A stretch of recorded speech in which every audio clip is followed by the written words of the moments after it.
Hola, buenas tardes, bienvenidos a todos a un nuevo webinar gratuito organizado por el Consejo General de Enfermería a través de su Instituto Superior de Formación Sanitaria, ISFOS. Yo soy David Ruy Pérez, director de comunicación del Consejo General, y os acompañaré en esta tarde donde vamos a abordar un tema apasionante también, como siempre, de una perspectiva interdisciplinar y de la mano de los mejores ponentes. Hoy hablamos de salud mental, de un tema, sabemos, tabú, pero de máxima actualidad en la sociedad y al que no siempre se le saben dar respuesta ni desde el punto de vista social ni desde el punto de vista sanitario. Y sobre eso vamos a debatir hoy para intentar que las enfermeras y que los otros profesionales sanitarios puedan brindar la mejor asistencia posible a las personas que tienen un deterioro cognitivo grave, ya sea bien vinculado a patologías psiquiátricas severas, como también es un problema transversal a dolencias neurodegenerativas pues igual de graves. Es un tema apasionante sobre el que vais a tener la oportunidad de aprender muchísimo durante esta sesión. Y sin más, vamos con nuestra primera invitada, que no es otra que la directora del Instituto Superior de Formación Sanitaria, ISFOS, Pilar Fernández, que nos va a dar la bienvenida. Adelante, Pilar.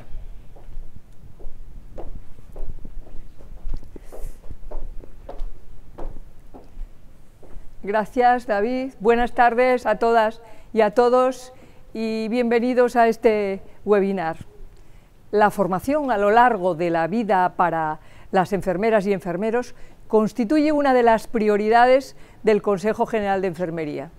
Con este propósito, en el 2020 se crea el Instituto Superior de Formación Sanitaria, ISFOS, como entidad sin ánimo de lucro para contribuir a ayudar a nuestros colegas a desarrollar los conocimientos y habilidades, proporcionándoles la formación e información excelente, financiada o cofinanciada, como en el caso que nos ocupa hoy, este webinar que vamos a comenzar.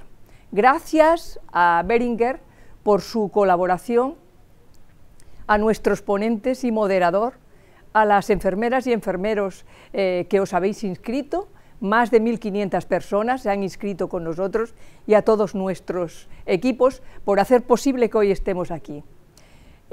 Nuestra primera experiencia como ISFOS se inicia con la llegada de la pandemia COVID-19.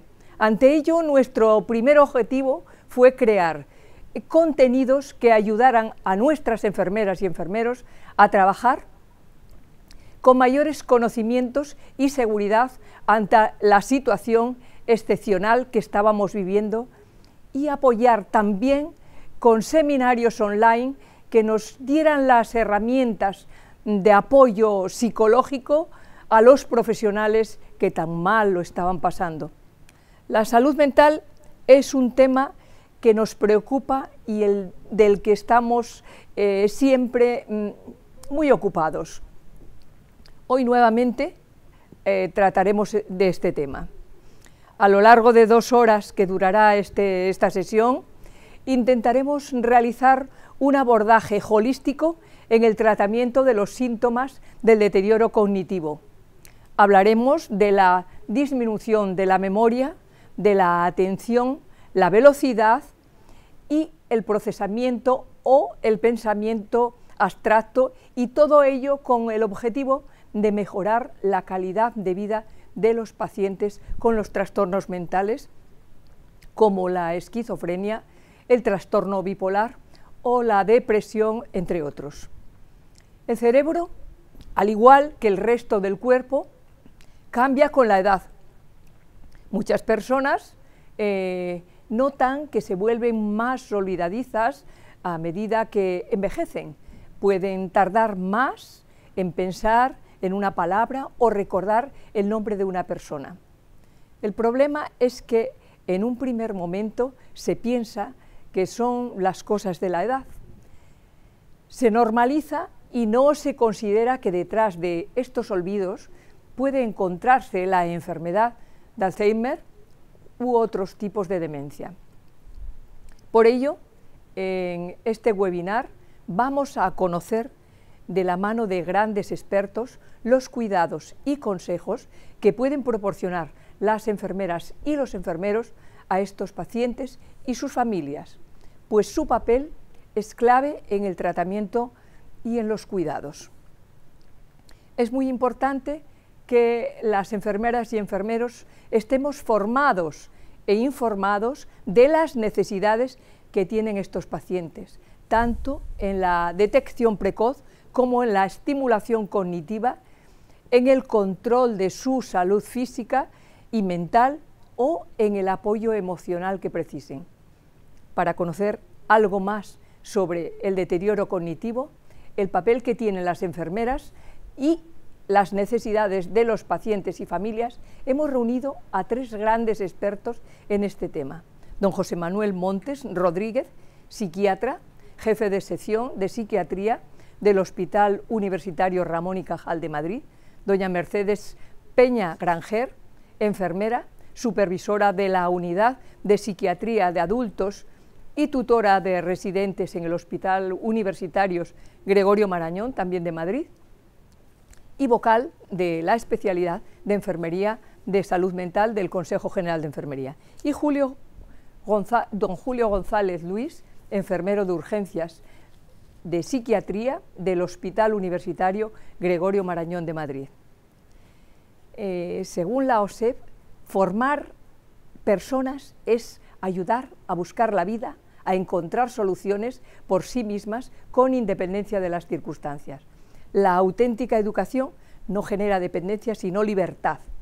Educar es, ante todo, ayudar a que cada persona crea en ella misma. Muchísimas gracias, bienvenidos y bienvenidas a este webinar y a continuación os dejo con nuestro moderador, don David Rupérez, que es el director de comunicación del Consejo General de Enfermería. Muchísimas gracias a todas y a todos. Muchísimas gracias, Pilar, por esta bienvenida. Son ahora mismo las 4:07, 1 hora menos en Canarias, muchas horas menos en Iberoamérica, donde seguro que también tenemos espectadores. Y vamos a empezar con la sesión formativa que, como sabéis, tiene 2 partes. Unas ponencias que van a hacer nuestros invitados de hoy y después se procederá a un debate en riguroso directo donde podréis plantear todas las preguntas que se os ocurran y nuestros ponentes de hoy las responderán. Aunque es muy sencillo, hay una cajita para contestar las preguntas, pues hemos preparado un vídeo donde se explica para que ya, si tenéis alguna inquietud, antes incluso de las ponencias, podáis plantearla desde ahora mismo. Adelante vídeo, compañeros.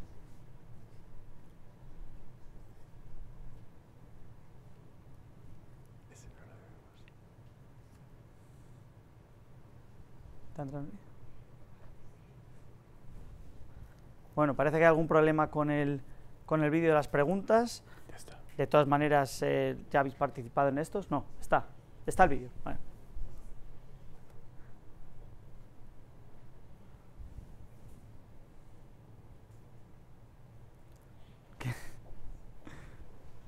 Bueno, no sé si se está bien. ¿Ya se está bien? Vamos a ponerlo otra vez el vídeo porque no había entrado bien. Parece que lo pincháis.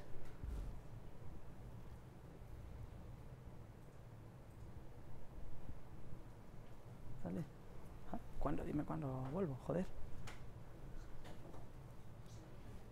Es que no oigo aquí. No oigo cuando acaba.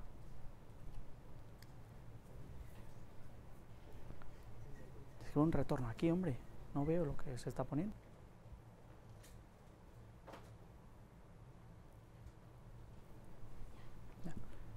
Bueno, como veis es muy sencillo plantear las preguntas. Vamos con nuestra primera ponencia de hoy, que viene de la mano, como nos anticipaba la directora de ISFOC, Pilar Fernández, de un psiquiatra veterano importante, es el jefe de sección de psiquiatría en el Hospital Universitario Gregorio Ramón y Cajal de Madrid, y es un auténtico experto en trastornos psiquiátricos y patologías mentales, como trastorno bipolar, trastornos del límite de la personalidad, ansiedad, depresión y trastorno obsesivo compulsivo, entre otros. Él también compagina su actividad asistencial con la docencia en la Universidad de Alcalá de Henares, donde es profesor y, por supuesto, tiene una intensa actividad científica con publicaciones en revistas de impacto de primer nivel. Su nombre es José Manuel Montes y arrancamos con su ponencia. José Manuel, adelante, bienvenido al plató de Canal Enfermero.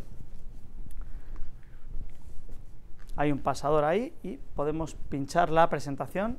Muchas gracias, David, por la presentación que me has realizado y la acogida. Y bueno, estoy aquí encantado de poder comentar un poco, hacer la introducción en relación a este tema tan interesante, ¿no? El tratamiento, la intervención multidisciplinar integral del deterioro cognitivo en los pacientes con patología mental grave. Para empezar un poco con abordando el problema, ¿no? Diríamos ¿qué es lo que vamos a tratar aquí brevemente, ¿no? En 10 minutitos. Intentaré hacer una breve definición de lo que es la cognición, ¿no? Que es algo que estamos hablando mucho, pero que a veces cuesta también entender. Luego hablaré específicamente cómo se producen estas disfunciones cognitivas, estas alteraciones de forma sutil en los trastornos mentales graves, en esquizofrenia, trastorno bipolar, depresión. Y luego, pues, cómo evitarlos, o cómo tratarlos, o cómo tratar de mejorar esta situación en nuestros pacientes.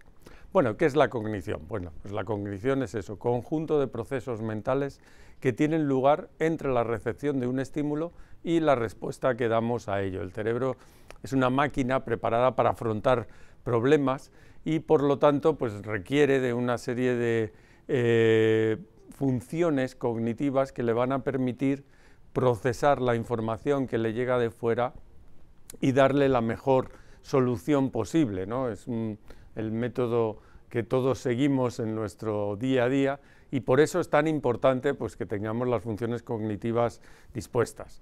Tenemos funciones cognitivas muy básicas que compartimos con todos los animales, pues la memoria, la atención, la capacidad de concentración, y luego tenemos funciones, digamos, más elaboradas, que son las que tenemos más exclusivas de los seres humanos, ¿no? El lenguaje, por supuesto, el procesamiento, el razonamiento,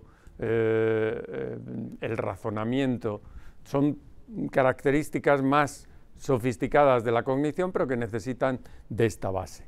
Y hay que entender que todo ello, eso que hemos definido, ¿no? Que hemos hablado de esas funciones cognitivas, pues están alojadas en el cerebro. Y por lo tanto, por eso se producen los trastornos neurocognitivos, que son enfermedades específicas que aparecen como el Alzheimer, etcétera, en determinadas personas, sobre todo en edad avanzada, y por supuesto también en las personas que tienen enfermedades mentales, porque las enfermedades mentales se ubican también en el cerebro, son zonas del cerebro que están disfuncionales y por lo tanto al final se van a afectar por extensión esas otras zonas y por diversas razones, como vamos a ir viendo. Todo empezó esto con este señor que se llama Emil Kraepelin, que es el padre de la psiquiatría moderna y que sobre todo ya a principios del siglo que ya ha pasado, el siglo XX, pues hizo la gran clasificación de las enfermedades mentales y diferenció entre lo que llamaba él la demencia precoz y otras enfermedades como la psicosis maníaco-depresiva, que posteriormente hemos conocido como trastorno bipolar. La demencia precoz él lo denominó a lo que hoy conocemos como la esquizofrenia. Y como veis, pues aparece ya ahí el concepto de demencia y esa diferenciación entre la demencia precoz y el resto de los trastornos mentales lo hizo porque, sobre todo, los pacientes con esquizofrenia presentaban síntomas parecidos a los que aparecía en la demencia, a diferencia de esos otros trastornos mentales. Hoy sabemos que en todos ellos, en mayor o menor medida, dependiendo de la evolución y de otras características, pues pueden aparecer estas alteraciones cognitivas. Pero bueno, en general vamos a referirnos a los trastornos mentales graves, que serían eso, esquizofrenia, trastorno bipolar, depresión en algunos casos. Aquí tenemos una gráfica donde vemos cómo en la esquizofrenia se va produciendo ya desde su inicio pues esa afectación cognitiva, ¿no? Esa línea de puntos que aparece es la línea que aparece en los pacientes de esquizofrenia, cómo produce un declinar, sobre todo cuando aparece el primer episodio y que va continuando. A diferencia muchas veces del trastorno bipolar, donde ese deterioro puede ir apareciendo, pero a lo largo de los años y sobre todo si aparecen más episodios, ¿no? Pero en cualquier caso sí que se va produciendo ese deterioro en las funciones cognitivas. ¿A qué se debe esa aparición de esa disfunción cognitiva en estas enfermedades mentales? Pues hay diversas teorías y todas ellas tienen parte de razón, es decir, se debe a una serie de multifactores que de alguna manera podemos definir en el neurodesarrollo, es decir, habría ya algo en el desarrollo cerebral a lo largo de la adolescencia, sobre todo hasta que el cerebro termina de formarse, que ya está presente en las personas que pueden tener algunas enfermedades. Esto es más característico sobre todo en la esquizofrenia y por lo tanto ya aparecería de forma sutil incluso antes de que aparezcan los primeros síntomas.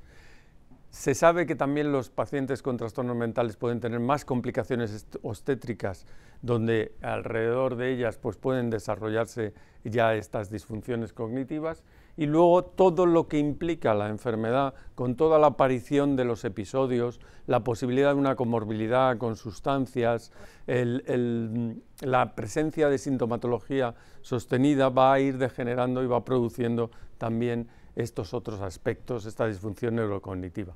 Y luego habría una disfunción cognitiva secundaria debida a la presencia sostenida de forma crónica de determinados síntomas que también van debilitando, ¿no? Van impidiendo que el cerebro funcione de una manera adecuada porque está dominado por estos síntomas y por desgracia en algunos casos también algunos efectos adversos farmacológicos también van a contribuir.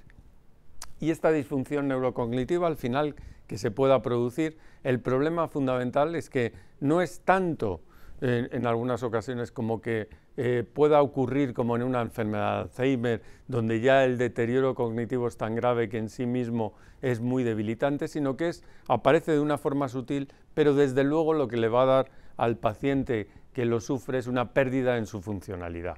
Aquí, por ejemplo, tenemos un ejemplo con pacientes con trastorno bipolar, donde vemos que a medida que tienen más fallos en su memoria verbal, se va correlacionando con una pérdida en la funcionalidad. A medida que tienes más fallos, mayor pérdida en el funcionamiento de estos pacientes a nivel psicosocial, ¿no? No habría una evidencia muy clara de esas alteraciones en la memoria verbal que no serían tan apreciables como en el caso de un enfermo de Alzheimer, pero sin embargo sí que le repercute a la hora de su funcionamiento.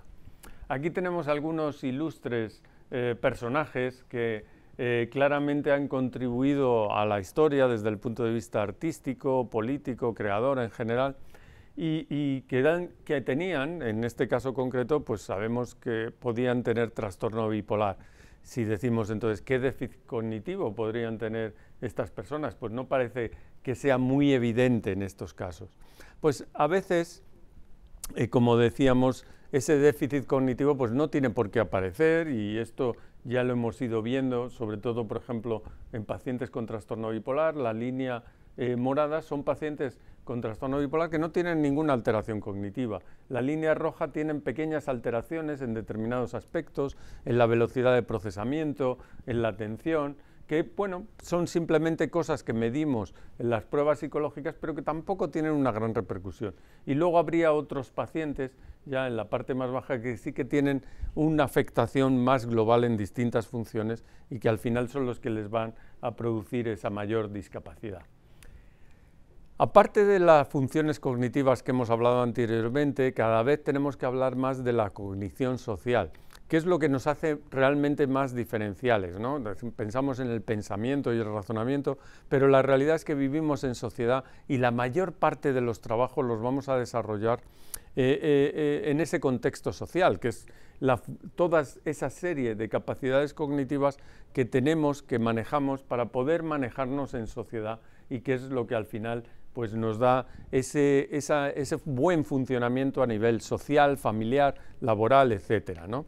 No voy a entrar mucho en detalles, pero hay diversos dominios de esta cognición social. La llamada teoría de la mente, por ejemplo, que es la que más afecta sobre todo a personas, por ejemplo, con autismo o incluso con esquizofrenia en algunos casos, que es la incapacidad de atribuir estados mentales. Y esto, pues ¿qué es lo importante de esto? Pues que al final se va a producir, si no tenemos una función cognitiva adecuada, una función cognitiva social adecuada, en muchas complicaciones, como vemos ahí, para realizar nuestra vida cotidiana, que son tan necesarias en nuestro desarrollo personal. Y ya llegamos un poco al final, para luego dejar el debate y que continuaremos hablando, ¿cómo podemos mejorar esa disfunción cognitiva, neurocognitiva, y el funcionamiento, por lo tanto, de nuestros pacientes con trastorno mental grave? Pues lo podemos hacer desde muchos puntos de vista. Uno, mejorando la medicación, que sean medicaciones más eficaces. Hoy en día tenemos medicaciones muy eficaces, si el paciente se lo toma, obviamente, y controlar los síntomas y el riesgo de recaída, que es lo que parece que va favoreciendo también que vaya apareciendo esta neurodegeneración. La psicoeducación, el que el paciente entienda lo que es la enfermedad y por ello la prevención de recaídas, y luego podemos realizar una serie de actividades, rehabilitación cognitiva, rehabilitación funcional y por último, sobre todo, la posibilidad de que podamos empezar a contar con fármacos que nos van a permitir que tengan esta función procognitiva y que el paciente pueda mejorar de todos esos aspectos. Sin duda, la medicina, la principal arma es la prevención, por lo tanto la prevención es la detección temprana y a partir de ahí el ir evitando que nuestros pacientes vayan presentando estos problemas cognitivos que van avanzando a lo largo de su enfermedad. Y nada más, pues muchas gracias y ahora nos volvemos a encontrar. Muchísimas gracias, doctor, por esta fantástica exposición que ha centrado un poco el tema que nos ocupa y ahora, después de haber visto un poco estos aspectos generales, vamos a hablar del rol de enfermeras y enfermeros en el abordaje de estos pacientes tan complicados, tanto en la versión más psiquiátrica como en la más neurológica.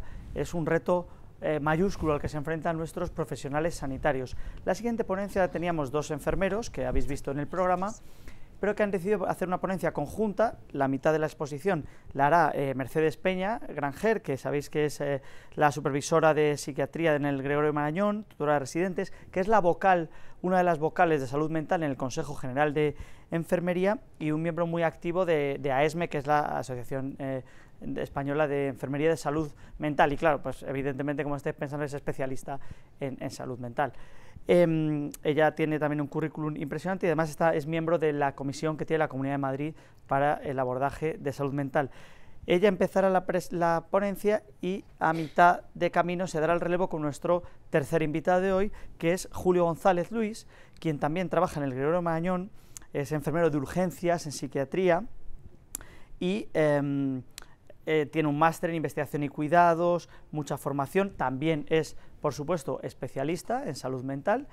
Esa especialidad que a veces es un poco desconocida. Tenemos la campaña Pregunta a tu enfermera, ¿sabes?, desde el Consejo General, para decir, y una de las enfermeras protagonistas es de salud mental, porque es una especialidad que la gente a veces no relaciona con la enfermería y sin embargo es crucial, como bien sabemos, en este momento en que el Ministerio, comunidades autónomas están haciendo planes importantes para abordar algo que como sociedad nos está golpeando muy directamente. Pero bueno, ya no me enrollo más y doy paso aquí al plato de Canal Enfermero a la primera de nuestras dos enfermeras de esta ponencia conjunta que han hecho, que es Mercedes Peña. Adelante, Mercedes.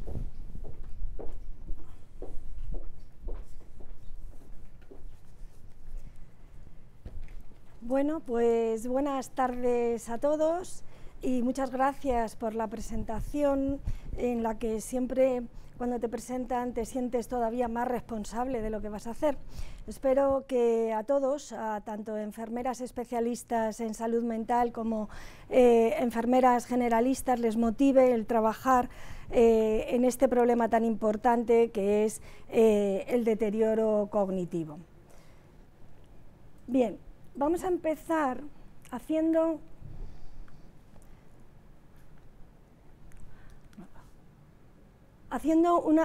una serie de preguntas, ¿no?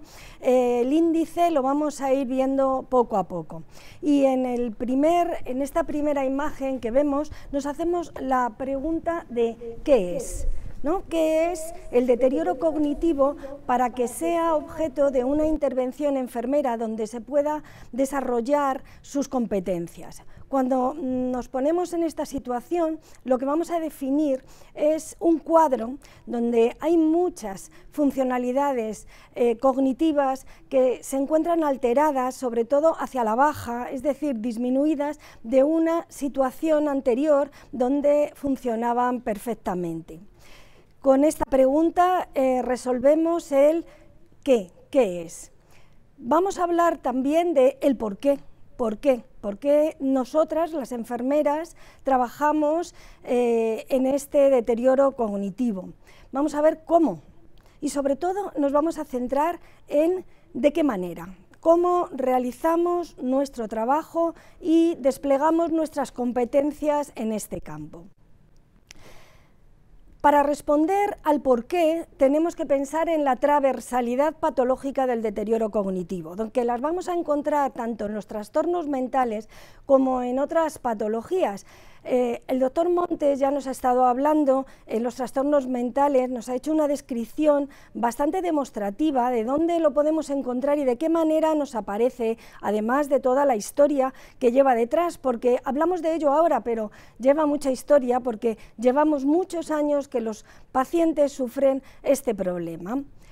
Desde el punto de vista de los trastornos mentales, muchos de los trastornos mentales se encuentran afectados, pero debo de decir que en base a la evidencia tenemos también datos que nos dicen dónde se encuentra este deterioro cognitivo, dónde aparece, en qué consultas, en qué equipos multidisciplinares aparecen este deterioro cognitivo. Principalmente, aproximadamente en un 70% aparecen en los equipos multidisciplinares de salud mental, pero también aparecen en otro tipo de consultas, como son las consultas de atención primaria, que su detección también va en aumento. Cuando se detectan, la mayoría de las veces se dejan registradas en la historia, pero no se hace una medición ni un planteamiento para intentar que ese deterioro cognitivo lo podamos de alguna manera paliar.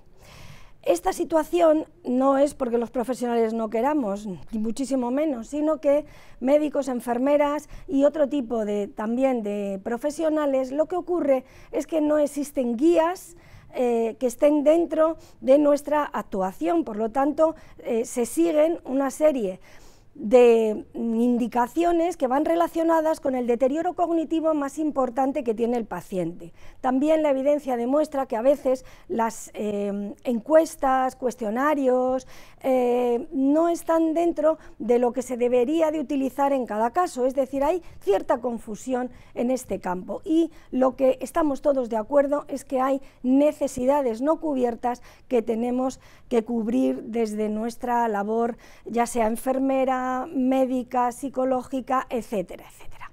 Pero también aparecen otras patologías, unas relacionadas también con el cerebro y otras no tan relacionadas con el cerebro, en enfermedades infecciosas que se llega a dañar todo el circuito cerebral, en enfermedades orgánicas que a través de los metabolitos tóxicos que producen enfermedades, por ejemplo, hepáticas o enfermedades también renales, llegan a producir una alteración en el cerebro que nos lleva a un deterioro cognitivo. Y el mundo de las adicciones con sustancia, ¿por qué? Pues porque la sustancia es la que precisamente está dañando este cerebro.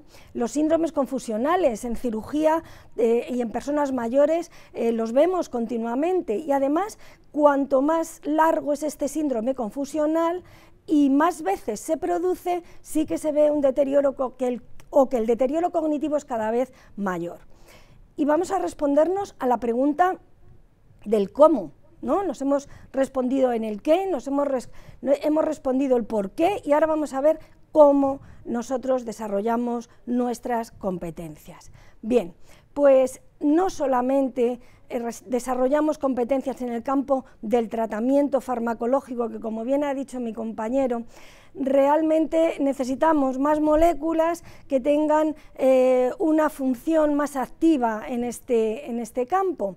Desde el punto de vista enfermero, vamos a controlar, vamos a hacer un plan de cuidados que esté relacionado con la adherencia al tratamiento, que esté relacionado con la conciencia de enfermedad, y también vamos a participar en los tratamientos no farmacológicos que junto con los farmacológicos conllevan lo que denominamos las terapias combinadas. Y aquí, en este gran campo donde podemos actuar, tenemos que tener en cuenta también a la familia.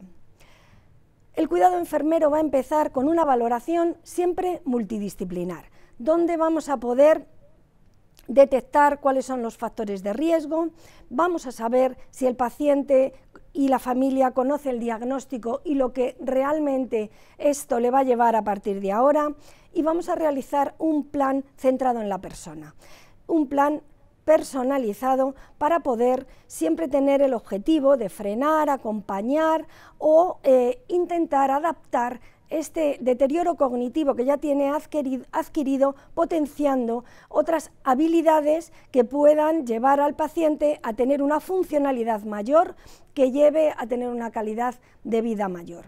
Tenemos que organizar también un seguimiento psicosocial. Estos pacientes, ya vengan de psiquiatría o vengan de otras patologías, van a necesitar no solamente una atención médica al uso, sino que vamos a necesitar de una continuidad de cuidados donde hay recursos por donde va a ir pasando, donde se van a ir cumpliendo objetivos y van a ir acompañando a este paciente. Y por supuesto, saber si lo que estamos haciendo está bien hecho o no, y para ello necesitamos una evaluación continua de la situación basada en objetivos.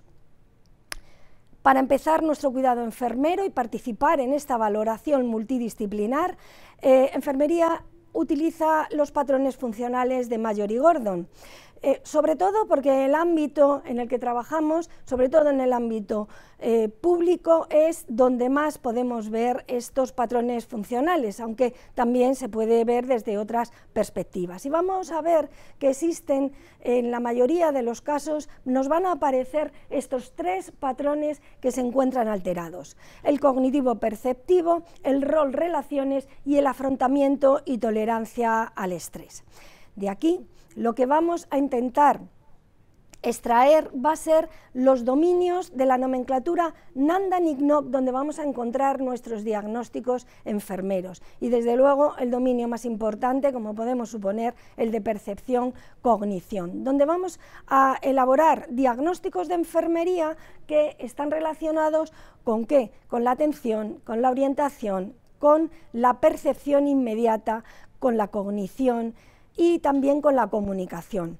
Un autor ya un poco antiguo, Humboldt, decía que el lenguaje es pensamiento. Si el pensamiento no funciona bien, efectivamente vamos a tener un deterioro de la comunicación, ya sea de una comunicación verbal o de una comunicación escrita. Pero dentro también de la clase 4 de cognición vamos a encontrar situaciones de las que ya en este tiempo que llevamos estamos hablando, ¿no? Como la confusión aguda, el control ineficaz de los impulsos y el proceso de pensamiento perturbado. Este cuadro sería el que nos va a guiar en nuestro quehacer enfermero. Bien, tenemos por un lado los diagnósticos de la Nanda más prevalentes, que aquí los veis. Tenemos los objetivos que queremos conseguir con respecto a cada diagnóstico, pero a su vez no me voy a entretener porque sería muy largo en leerlos todos, ya haremos preguntas sobre ellos, pero es muy importante qué es lo que hacemos, ¿no? ¿Cuáles son nuestras intervenciones? Porque es lo que va a ver el equipo multidisciplinar y va a recibir directamente el paciente. ¿Qué vamos a encontrar? Bueno, pues encontramos algo que es muy coincidente. Vemos que en muchos patrones tenemos la estimulación cognitiva. ¿Qué significa esto? Que gran parte de nuestro trabajo lo vamos a poder desarrollar realizando esta estimulación cognitiva en las distintas enfermedades, ya sean patologías más orgánicas o sean verdaderamente trastornos mentales. Por lo tanto, ya tenemos el marco donde vamos a trabajar, ¿no? Pero ¿qué vamos a hacer? Ya llegamos a la última pregunta. Hemos dicho el qué, hemos dicho el por qué, hemos dicho el cómo, y ahora nos vamos a preguntar de qué manera, ¿no? Vamos a materializarlo. Van a ser programas multidisciplinares que van a dedicarse a las estimulaciones psicocognitivas y comportamentales. En ellas tenemos pues terapias de orientación a la realidad, que después, si me queréis preguntar, explicaré. Las terapias de reminiscencia, trabajar con los recuerdos que se encuentran anclados en esa memoria terciaria. La terapia comportamental, para intentar cambiar conductas que tiene el paciente debido a su deterioro cognitivo, como por ejemplo el aislamiento, ¿no? Pues actividades de ocio, actividades en grupo, es decir, intentar resolver este problema. En los programas multidisciplinares del deterioro cognitivo nos vamos a plantear que en la base tenemos la neuroplasticidad del cerebro, que sería la adaptación a la nueva situación, y esta plasticidad vamos a intentar que se produzca a través de esta estimulación. La neuroplasticidad va a depender fundamentalmente de la propia persona, de su genética, y por otra parte también va a depender del contexto donde se encuentra, y ahí nosotros sí que vamos a poder influir. Tenemos una metodología para realizarlo, ¿no? A través de creación de grupos homogéneos, cuando se quiere hacer en grupo, donde siempre habrá los mismos terapeutas, el mismo espacio físico, se organizará todo a los mismos horarios, con una gran importancia de la relación terapéutica, de esa alianza terapéutica entre el paciente y los profesionales, y utilizaremos siempre métodos para poder medir a través de objetivos operativos, que en nuestro caso es bastante fácil porque nuestros diagnósticos de enfermería, nuestras intervenciones y los objetivos a conseguir van a medirlos mediante una escala Likert, o también a través de otro tipos de cuestionarios, como por ejemplo de las actividades de la vida diaria o las actividades instrumentales del propio paciente. Allí podemos hacer también talleres de memoria a corto plazo o primaria, memoria de trabajo basada en el aprendizaje, memoria a largo plazo o secundaria, y también memoria de los hechos antiguos consolidada o terciaria, como por ejemplo la terapia de reminiscencia que antes comentaba. También podrán adquirir nuevos conocimientos en base a esta plasticidad. ¿Por qué? Porque este aprendizaje va a favorecer el poder paliar esos problemas que con otras áreas de cognición están teniendo. Los talleres de automatismos, relacionarlo con una palabra, donde nos vamos también a apoyar en todo lo que es la nueva tecnología, los talleres de estética, que van a permitir el cuidado del propio cuerpo del paciente y van a favorecer un autocuidado en higiene, y también van a favorecer el aumento de la autoestima al favorecer la sociabilidad.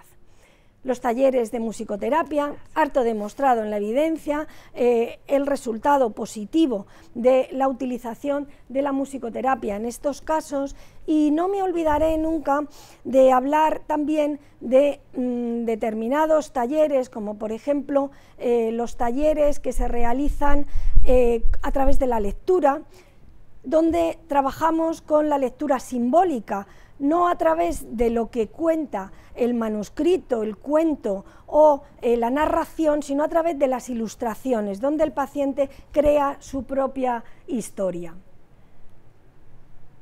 Aquí es donde nos encontramos, trabajamos para el paciente, damos nuestro cuidado dentro de un equipo multidisciplinar. Tenemos que cuidarnos también a nosotros mismos, pero no podemos olvidar que una de las patas más importantes donde vamos a trabajar es precisamente con la familia. El binomio paciente-profesional es muy importante, pero es muy importante también paciente-familia, y también relacionado con el deterioro cognitivo. Por lo tanto, ahora mi compañero Julio va a hablar de esa unión entre la familia y el paciente y todos los demás servicios sanitarios para poder desarrollar un cuidado en este problema. Muchas gracias.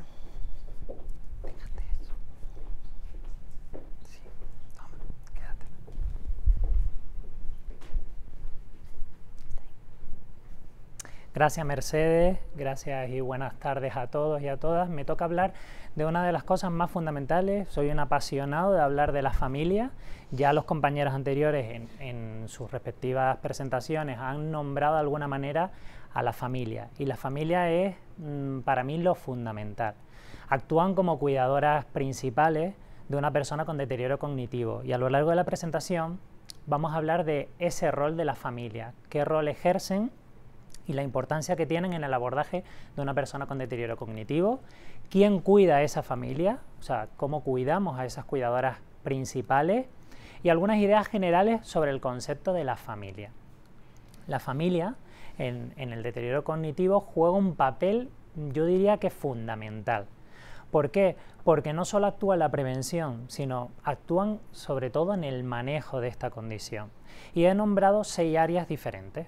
Una área tiene que ver con el apoyo emocional y psicológico, otra con la estimulación cognitiva, en la detección temprana, en el control de la salud física y mental, funciona también como red de apoyo para el autocuidado y genera un entorno estructurado.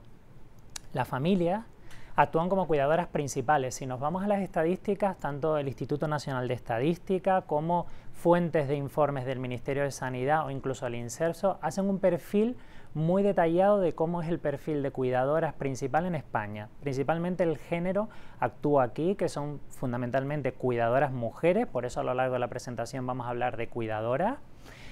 Un entorno de edad entre 40 y 59 años y ha habido una evolución. Antiguamente había un perfil de cuidadora con unos estudios primarios, actualmente incluso ya tienen estudios secundarios o superiores. Y tienen un vínculo con esa persona a la que cuidan. Suelen ser hijas, esposas, madres, lo cual juega un papel importante y nosotros desde el campo de las enfermeras, dentro de ese equipo multidisciplinar que han estado nombrando los compañeros, somos una pieza clave y tenemos que tener en cuenta a estas cuidadoras. Si abordamos estas 2 esferas principales, tanto en el apoyo emocional y psicológico como la estimulación cognitiva, ¿qué papel juegan? Pues en el caso de la familia, evidentemente el apoyo emocional, el apoyo afectivo es básico. Unas relaciones familiares sólidas van a contribuir a mejorar la calidad de vida de un paciente con deterioro cognitivo. Las enfermeras tenemos no solo la responsabilidad de atender a la parte afectiva de un paciente con deterioro cognitivo, sino a esas familias que cuidan. Sabemos que tenemos que valorar posibles síndromes de sobrecarga del cuidador. Tenemos que valorar cómo están haciendo el cuidado, si hay fatiga, por si requiere una rotación del cuidado. Y es clave no solo cuidar a ese paciente, como he dicho, sino a esa familia. Y a la vez también sirven como de estimulación cognitiva, es decir, esa persona con deterioro cognitivo puede estar en algún centro, se puede abordar desde el área comunitaria o desde el área hospitalaria, pero tenemos que ejercitar. ¿Cómo? A través de juegos de memoria. Mercedes explicó algunos talleres en su presentación anterior, lectura, ha hablado de la parte de la reminiscencia, podemos tener conversaciones significativas con el paciente para impulsar el que pueda recordar hechos puntuales a lo largo de su vida y ejercitar con ello pues situaciones, historias, vincularles también con la parte del recuerdo, ¿no? Y de la expresión. Otras áreas fundamentales también es la detección temprana y el control de la salud física y mental. Una de las cosas que tenemos claro, por ejemplo, en el campo de la salud mental, como el resto de mis compañeros anteriores, es que la familia actúa de canalizador de lo que está pasando, porque son los que pasan el mayor tiempo con ese paciente. Y en el caso de la salud mental, por ejemplo, nosotros es fundamental, imaginemos un paciente con un diagnóstico de esquizofrenia que empieza a tener problemas en el sueño, problemas y deterioros en el autocuidado. Te va a dar una pista de que pueda haber algún pródromo de algo que no esté, que esté pasando, algo que está sucediendo y que nosotros podemos desconocer. Las familias que pasan el mayor tiempo con ese paciente con deterioro cognitivo son las que te van a dar pistas de lo que está pasando en casa. Si hay alguna alteración del comportamiento, en la presentación hablaban de esos pequeños despistes que asociaban al olvido, y eso es fundamental tenerlo en cuenta, lo cual eso al personal sanitario le facilita para ver esa detección y sobre todo para intentar manejarlo desde un primer momento. La familia además influye directamente en la adherencia de los hábitos de vida saludables, ya sea la higiene, el patrón de eliminación, la parte nutricional, con lo cual la enfermera juega un papel importante también, como dando educación para la salud. Se pueden dar talleres tanto a las personas que padecen un deterioro cognitivo como la familia que abordan este tipo de pacientes. Como en atención comunitaria, generalmente se suelen hacer grupos, y esos grupos hablan del manejo de hábitos de vida saludables. De hecho, las familias aprenden mucho con este tipo de talleres. porque son talleres sencillos, de corta duración, donde se repasan conceptos clave.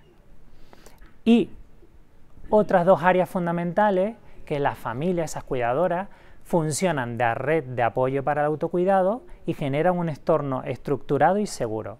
¿Cómo funcionan como red de apoyo para el autocuidado? Porque generalmente esas cuidadoras principales son las responsables del bienestar y por lo tanto son las que van a facilitar la calidad de vida de un paciente con deterioro cognitivo. Desde el ámbito tanto comunitario como hospitalario tenemos que ser capaces de detectar que existe algún tipo de problema, que existe algún tipo de sobrecarga, para dar algún tipo de respiro a esas cuidadoras. Y es fundamental planificar con ellos un sistema de rotación del cuidado. Asimismo, el entorno familiar estable y estructurado lo que va a permitir es ofrecer rutinas, ofrecer una norma, algo beneficioso para un paciente con deterioro cognitivo. Supongamos que una familia que está desestructurada, que no tenga un entorno familiar estable, evidentemente va a ocasionar una peor calidad de vida a ese paciente. De este modo llegamos a una conclusión que abarcaré la parte tanto de Mercedes, la ponente anterior, como la mía, y me gustaría destacar 4 ideas fundamentales. Una primera idea es que resulta esencial el trabajo multidisciplinar. Sin el trabajo multidisciplinar no se puede hacer un correcto abordaje de un paciente con deterioro cognitivo. Es clave, es esencial y la figura de la enfermera está dentro de ese engranaje. Y el trabajo con diagnósticos enfermeros es imprescindible porque te permite marcar unos objetivos que vas a poder medir. Lo que no medimos en sanidad y en salud, difícilmente vamos a poder demostrar, vamos a poder avanzar, vamos a poder investigar, con lo cual es fundamental no solo esos planes de cuidado, sino marcarnos unas actividades, unas intervenciones y evaluar esos objetivos. Es fundamental y esencial. En el caso de la familia hemos hablado de que supone un rol integral en todas las fases de un paciente con deterioro cognitivo, y la alianza terapéutica entre profesional sanitario y familia es esencial para su abordaje. Su apoyo no solo ayuda, en este caso, a la gestión diaria de síntomas, sino que puede ralentizar el deterioro, mejorar el bienestar emocional y ofrecer una mejor calidad de vida para la persona con deterioro cognitivo. Gracias. Aquí alguna bibliografía consultada y paso al compañero. Muchas gracias, Julio. Enhorabuena por esta fantástica ponencia que nos habéis regalado, tanto José Manuel como Mercedes como Julio. Tenemos muchos elementos para hacer un debate rico durante la próxima hora que más o menos nos queda disponible para acabar esta sesión de formación. Están llegando ya las primeras preguntas, pero por si alguien no se aclara cómo plantearlas, vamos a volver a poner nuestro vídeo de instrucciones. Adelante, vídeo.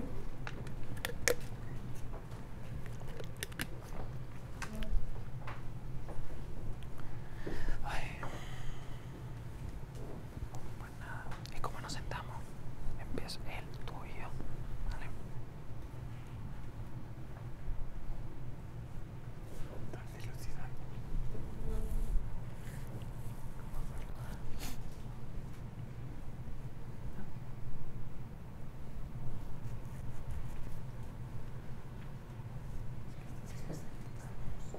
¿Cómo nos sentamos?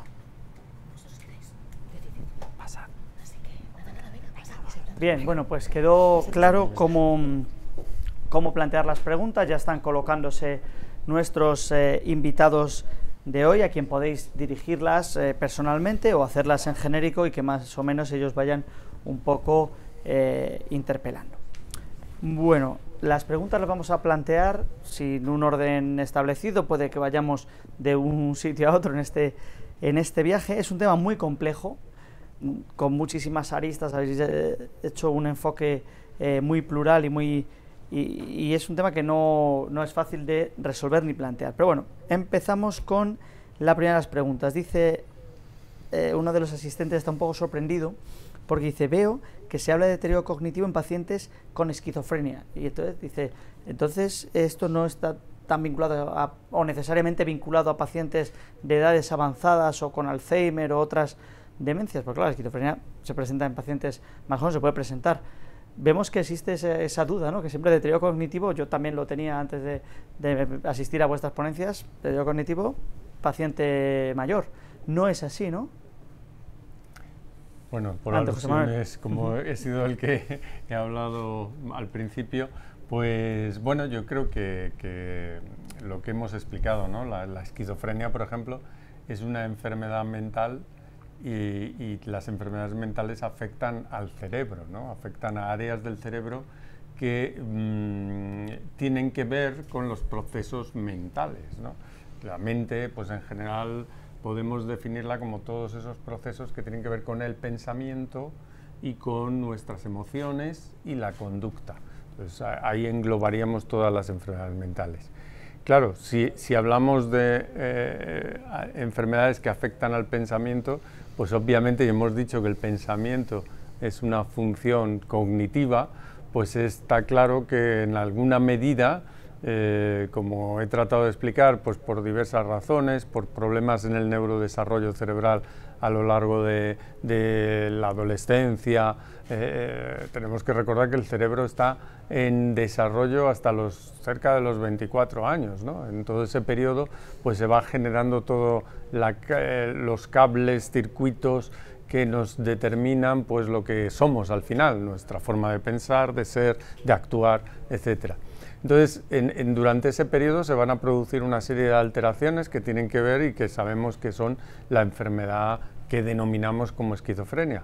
Pero claro, se va a producir también alteraciones en funciones cognitivas muy identificadas, como se ha hablado, el pensamiento, el razonamiento, problemas de memoria, que pueden ir surgiendo también a lo largo de la enfermedad, porque al final es una enfermedad crónica con exacerbaciones y que a medida que se tienen más episodios y que la enfermedad va dominando más o va estando más presente, pues obviamente va a ir extendiendo su afectación al resto del cerebro. Y entonces eso es por lo que hablamos de esas alteraciones cognitivas que no son en un sentido tan estricto, como decía, tan llamativas, tan claras como las que aparecen en una enfermedad de Alzheimer, por poner un ejemplo que todo el mundo tiene en la cabeza con esa pérdida de memoria tan fundamental, ¿no? Sí, pero sí que hay una afectación en determinadas áreas, en determinadas zonas, que pueden ser de la memoria, de la atención, del procesamiento del pensamiento, de la velocidad del pensamiento, en un nivel muy inferior al que aparece en la enfermedad de Alzheimer, pero que, como también he tratado de resaltar, eso va a desencadenar pues una pérdida en la funcionalidad de nuestros pacientes, igualmente, y por lo tanto en su calidad de vida. ¿Y en qué momento, esta pregunta la hago yo, el paciente o la familia da el paso de acudir a un profesional sanitario, de entrar en contacto con el sistema? Porque lo que decíamos, al final vas restando importancia a pequeños olvidos, son propios de la edad.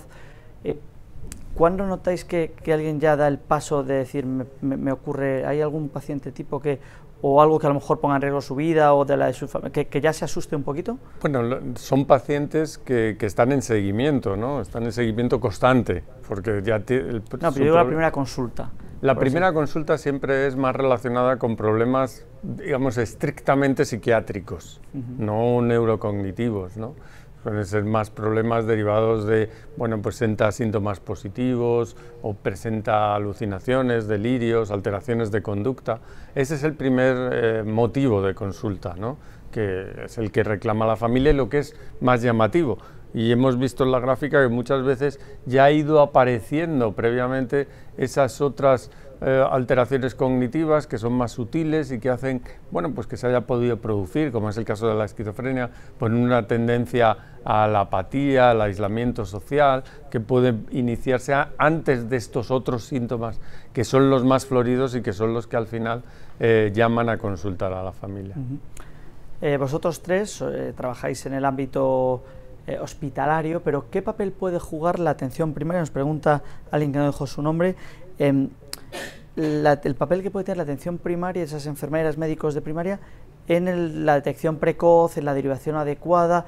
¿Está preparada la atención primaria con los enormes problemas que tiene, que todos conocemos, de falta de profesionales, saturación y demás, para poder acortar esos pasos desde que empiezan los síntomas hasta que alguien recibe un tratamiento más o menos pautado? ¿Cómo podríamos trabajar eso? ¿Qué le diríais a los gobernantes, ¿no?, en este sentido? Bueno, por alusiones también,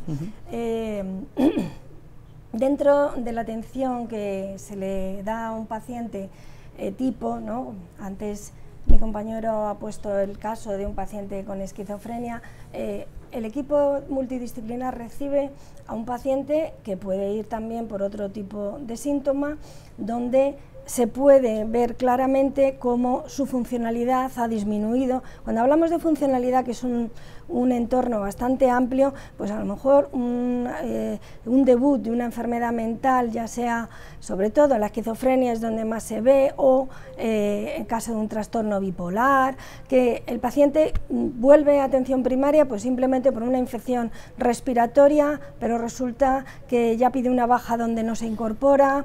Además de eso, si tiene cualquier relación, tiene una hipertensión y le ve la enfermera de atención primaria, y ahí ya se va viendo que no hay una funcionalidad igual que a situaciones anteriores a la historia clínica que se tiene.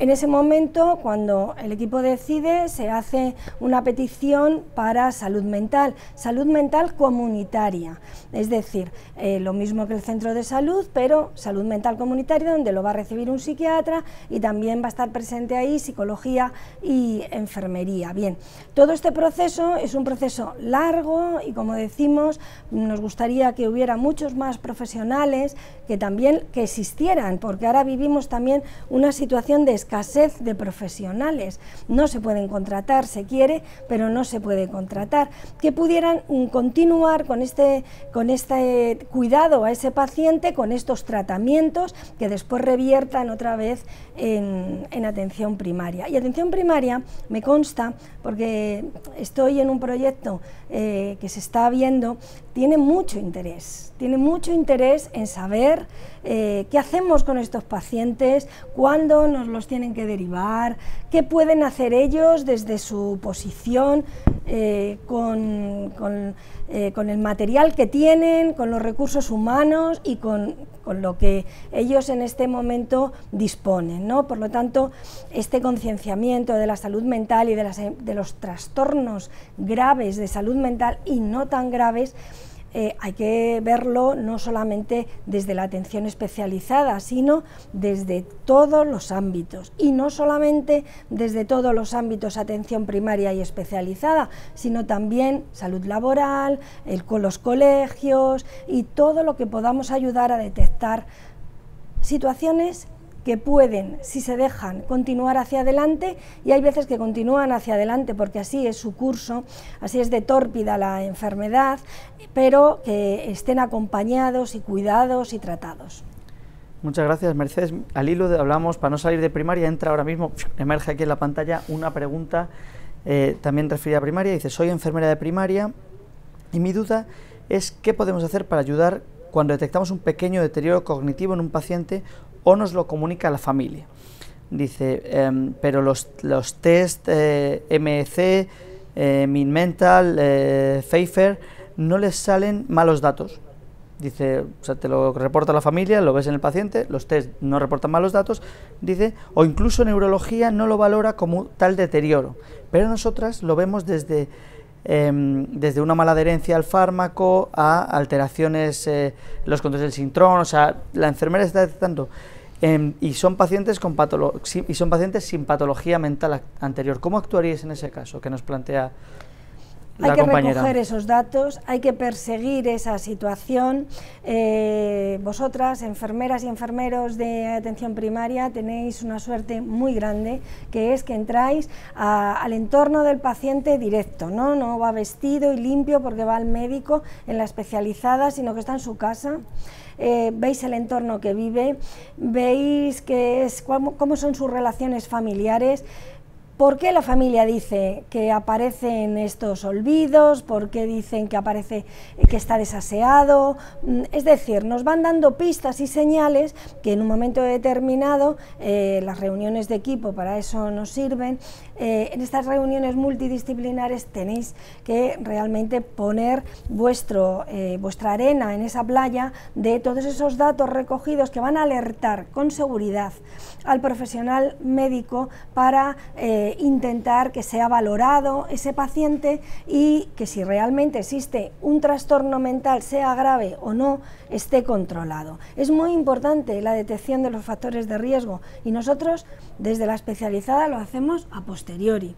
Siempre nos ocurre igual, ¿no? Cuando ya esto, es que esta familia, no. Vosotros podéis verlo y dejarlo registrado y ya empezar a trabajar con diagnósticos enfermeros, en adherencia al tratamiento, en por qué de no esa adherencia, en psicoeducación, etcétera. Yo me gustaría decir, Julio. Bueno, primero dar las gracias a la compañera de primaria y de comunitaria, porque me parece un trabajo precioso y esencial. Y como ha dicho la compañera, si ya detectamos que existe algún despiste, algo que no nos suene, ¿no? Al final el deterioro cognitivo es como un puzzle, ¿no? Que cada pieza tiene que ir encajándose y crear, pues bueno, la finalidad de ese puzzle, ¿no? Y la obtención. Desde primaria se pueden hacer un montón de cosas. Yo creo que Mercedes en su exposición lo explicó muy bien en muchísimos talleres, pero sobre todo la prevención, monitorizar, ¿no? Mercedes decía, es importante no dejarlo ahí, sino que longitudinalmente tú sigas a ese paciente, si hay capacidades y lo permite, de hacer un seguimiento más estrecho, valorando, bueno, posibles, no solo el despiste, sino qué está pasando en la vivienda, si hay algo que no estamos viendo en ese momento, ¿no? Pese a no tener una patología mental, está pudiendo pasar algo, está con despiste, el paciente tiene una situación de mayor ansiedad en su vivienda, está pasando algo en su esfera social o familiar, y en ese abordaje la enfermera de primaria tiene una labor esencial, es un poco investigadora y es la que va a iniciar ese puzzle que nos viene luego especializada con un trabajo ya prácticamente encaminado y nos resuelven muchísimas cosas. Sí, Mercedes. Yo quisiera hacer una puntualización. En los equipos de primaria también disponéis en determinadas situaciones de psicólogo que también puede, por supuesto, participar en el equipo multidisciplinar, pero hay también otra figura ya de especializada que son los neuropsicólogos, que ellos sí que van a poner patas a este animal y cuál es corta y cuál no lo es decir, en todos los aspectos que tiene el deterioro cognitivo, que a veces nos parece un cajón desastre, no siéndolo, pues pueden decir qué es lo que realmente está afectado, lo que no está afectado, lo que se está afectando por tener una sintomatología afectada, y nos pueden ayudar mucho a todos los demás profesionales a encaminar no solamente el diagnóstico, sino también el tratamiento. Iba a decir algo muy parecido, o sea que te has adelantado, ¿no? Porque la compañera preguntaba un poco en relación a los test, ¿no? Los test que ya conoce y que se utilizan, el Mini-Mental, y que, bueno, que también realmente son los que muchas veces utilizan los neurólogos cuando van a hacer una evaluación, pero realmente esto no aporta mucho, ¿no? Una persona con un deterioro cognitivo, sobre todo en el entorno que estamos hablando, ¿no? De la enfermedad mental, pues la verdad es que el Mini-Mental no nos va a aportar nada, ¿no? Mercedes decía, pues esas neuropsicólogas que son más especializadas, donde se hacen unas baterías más específicas, que son las que van a determinar mejor estas alteraciones, ¿no? A veces eso es muy costoso, ¿no? Hay que tener profesionales y la verdad es que en atención primaria, pues que les digamos un poco esto también, es decirles, bueno, pues ya sí lo enviaré, pero me supone mucho esfuerzo y luego no sé si me lo van a hacer, ¿no? En la especializada, porque tampoco tenemos tantos profesionales, esa también es la realidad. Y lo que yo creo que habría que hacer hincapié es en recordar que estas alteraciones cognitivas, pues como he remarcado también, pues a veces son de otro ámbito y que eso es importante que lo tengan en cuenta, que no va a ser tan grosero como una pérdida de memoria tan evidente como la que tiene un enfermo de Alzheimer, sino que son alteraciones en el entorno social, una inadecuación social, cambios que se están produciendo a nivel del funcionamiento familiar, como decíais, que eso yo creo que es la pieza fundamental que hay que remarcar para detectar estas alteraciones. O sea, que es muy sutil, pero entiendo que, y esto lo apostillo yo, que es complicado en el cortísimo tiempo que tiene una consulta de primaria para intentar indagar tanto, pero aunque ha dicho nuestro compañero psiquiatra que los test no son la herramienta, la panacea en un paciente con enfermedad mental, sí que hay alguna pregunta de, supongo, enfermedades de primaria que quieren, si tienen pacientes con ese deterioro cognitivo, ver si van a mejor o peor, en qué medida, y si podemos dar algunas escalas de las que se han mencionado, o hay alguna más, porque en una de las preguntas alguien mencionaba algunas. Si podéis dar algunos test que puedan ser útiles, se agradecen. Bueno, a ver, hay pocos y todos llevan mucho tiempo, ¿no? Para hacer lo que hablábamos, una batería neuropsicológica completa, pues casi puedes tardar 2 horas en hacerla adecuadamente, con lo cual es algo que en el ámbito de la atención primaria y casi ni la especializada no se puede hacer, ¿no? Pero hay algunos test, como el STIP, por ejemplo, que son test de screening neurocognitivo que pueden llevar en torno a 15-20 minutos y que, bueno, que son, yo creo que un poquito más específicos, sobre todo para el paciente con enfermedad mental, que el mini-mental, ¿no? Llega una pregunta muy interesante. Dice que tras el COVID, pues todos sabemos que se han disparado las situaciones de ansiedad en gente joven, juntándolo con el cóctel de abuso de pantallas, de cierta adicción tecnológica que puede rodearnos a todos, pero pensando particularmente en la gente joven, en si eso creéis que puede afectarle en un futuro a su cognición. Si puede, no sé, entiendo que es hacer un poco bola de cristal, pero ¿estáis preocupados pensando que puede ser una generación con más deterioro cognitivo que la precedente? Bueno, yo voy a responder a esa pregunta, no porque tenga una bola de cristal, sino porque ya se han hecho estudios al respecto, ¿vale? O sea, ya hay estudios que constatan que los adolescentes, estamos hablando de un rango de edad entre los 13 y 20 años, que han abusado más de las pantallas, presentan una serie de alteraciones en su funcionamiento cerebral, medidos con neuroimagen funcional, que puede ser realmente preocupante. Y no en concreto de las funciones cognitivas de las que estamos hablando casi mayoritariamente, memoria, atención, etcétera, sino de las funciones cognitivas sociales, que esa es la que nos está dando más problemas y que yo creo que está desencadenando pues un poco mucho de esto que está, de esta bomba que está ocurriendo en la infancia y en la juventud, y que nos está aumentando la prevalencia de enfermedades mentales, ¿no? Y que tienen que ver con esa pérdida de funciones cognitivas a nivel social, sobre todo, ¿no? Una persona que no las entrena y que las entrena cuando lo hace es una comunicación a través de una pantalla en vez de la comunicación vis a vis. O sea, sabemos que la mayor parte del aprendizaje de una persona, de un cerebro que se desarrolla, lo hace porque está en contacto con otra persona. Y eso es fundamental, y si perdemos ese contacto, que es lo que están perdiendo, pues al final pues va a redundar en este perjuicio, ¿no?, del que está hablando.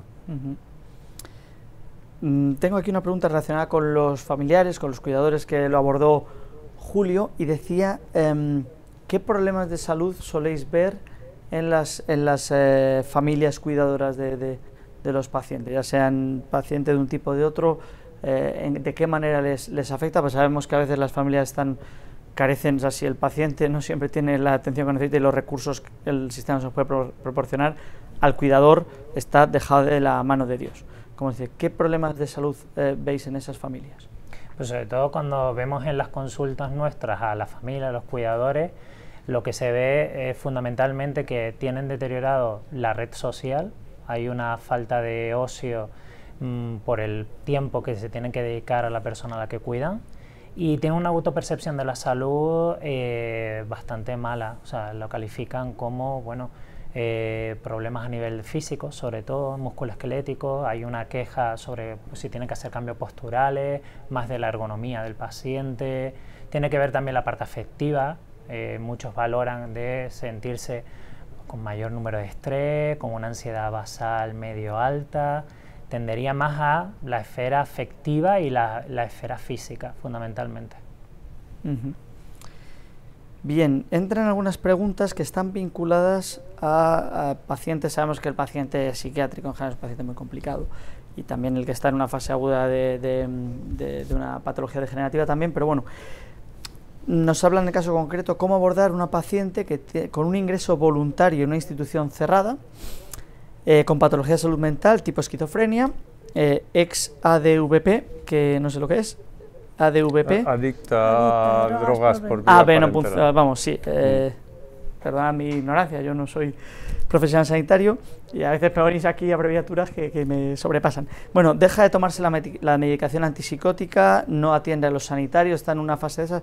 ¿Cómo puedes ayudarla? Y también en la misma línea había otra persona que no era alguien ya internado en una institución, sino que sí podemos tener la consulta, pero absolutamente reacio a continuar el tratamiento, cero adhesión, o sea, totalmente renegado. Es un paciente complicado, ¿no? ¿Tenéis alguna estrategia especial para esos dos casos?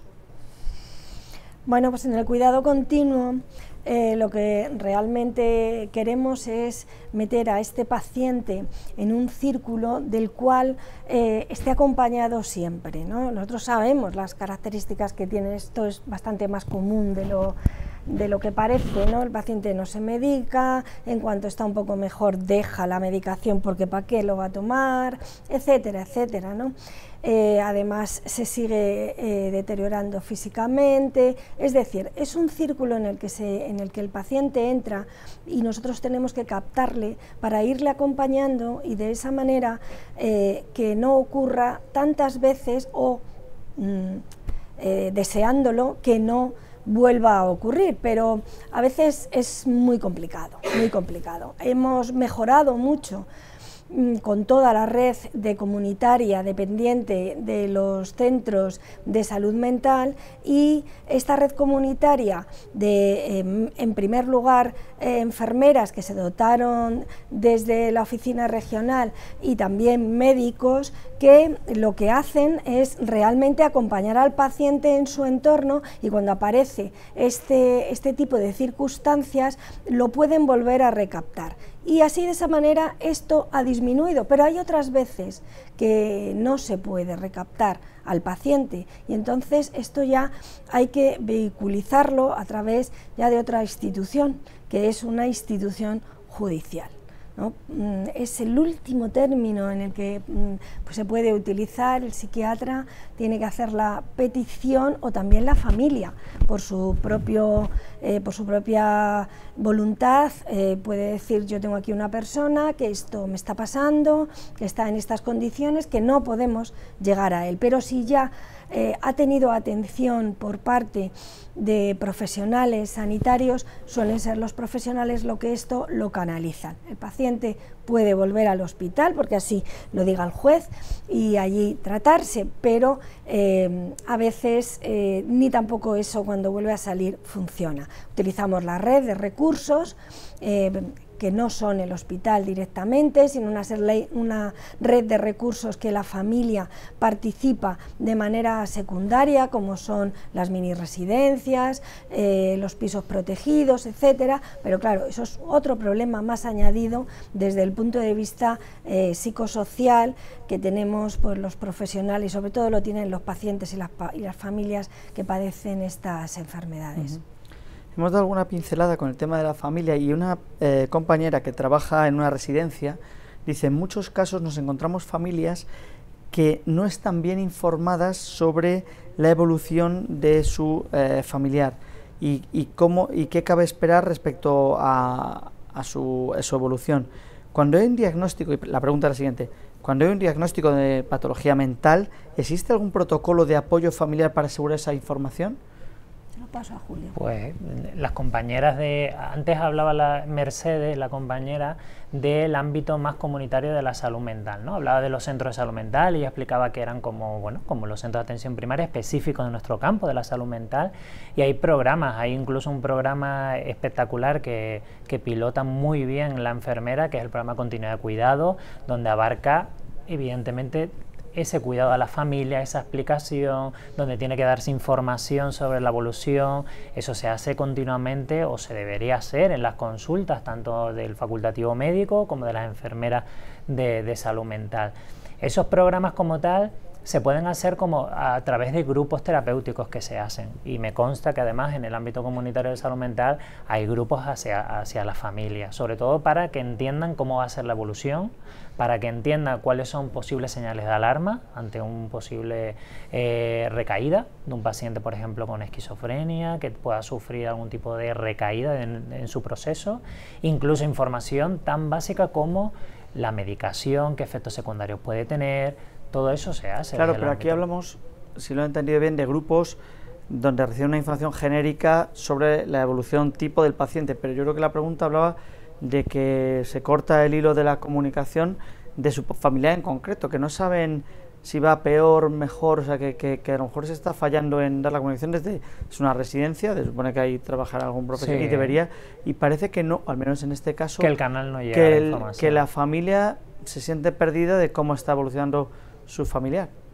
Hombre, como un caso tan concreto, ¿no? Una residencia, pero entendemos, bueno, yo creo que como mis compañeros, que la información se tendría que dar, o sea, la familia debería estar informada del proceso de su familiar y de cómo está evolucionando esa información. Todo lo que somos sanitarios es parte esencial de nuestro trabajo, ¿no? Y de hecho se hace, es obligado, es de obligado cumplimiento. Bueno, no sé si ella, por tratar de aportar o de responder a su pregunta, no sé si ella va más bien por el hecho de la confidencialidad del propio paciente, ¿no? Que en algún caso, pues, claro, que diga que no quiere que se informe. Si el paciente es competente y no quiere que se informe a la familia, pues claro, no se puede informar, siempre y cuando haya esa competencia, claro. Claro, es que está en una frontera que no es un cardiópata, o sea, aquí puede ser que...